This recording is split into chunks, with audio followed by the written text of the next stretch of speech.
Short sale relocation assistance.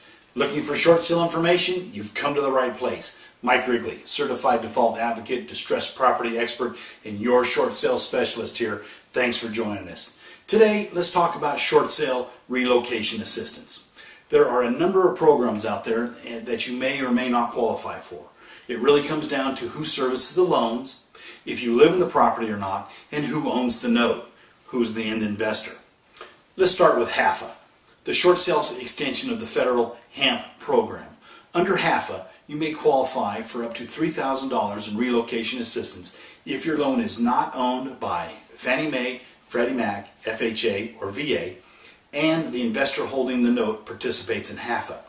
It's possible for the servicer to participate, but not the investor. We've had that happen to us before. To qualify for HAFA, the original loan had to have been originated prior to January 1st, 2009. It had to have been less than $729,750 for a single family residence and be delinquent or will become delinquent in the foreseeable future. Important point there. The property does not have to be owner occupied. The difference is the renter will get the relocation assistance, not the non-owner occupied. So imagine investors, you've got a renter in there, they have no incentive to help you with the short sale.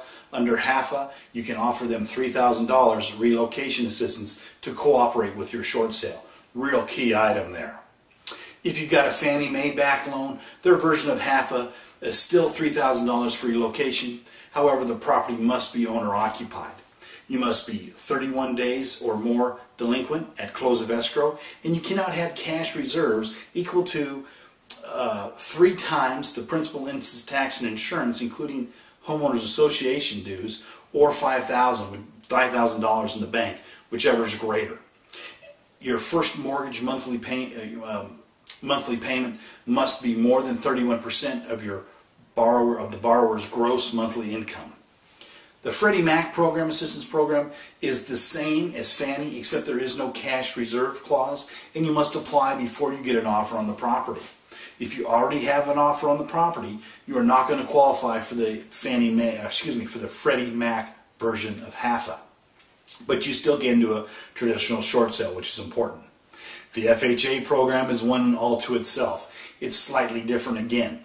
It does not depend, and it does depend if the servicer is Bank of America or not. The Pre-Foreclosure Sale Program, or PFS, will offer you $1,000 relocation assistance. However, under a recent settlement with the federal government, you may be eligible up to $4,000 on a case-by-case basis, and that's only if your loan is serviced by Bank of America. There's certain HUD guidelines in there with their settlement with Bank of America. The Keep Your Home California program is a great program for lower income people. It's called the Transition Assistance Program, or TAP, and it allows up to $5,000 in relocation assistance. You must have household income of less than 120% of the adjusted median income for your particular county. In Sacramento County, 120% of the 80s would be $92,000 approximately. If the servicer also participates in HAFA, you'll get $3,000 from HAFA, $2,000 from Keep Your Home California, $5,000 total. That's it. You can see that there's a lot of moving parts in these programs. Give me a call and we can talk about your particular situation and what we got to do to help you get out from underneath your over-encumbered property. To get a better idea of when your home will be worth what you owe, log into shortsaleandloanmod.info and get a free estimate, or give me a call for a free no obligation consultation, or just give me a call if you have questions about short sale. Give me a call today. Sleep better tonight. You'll be glad you did. And hey, thanks for joining us.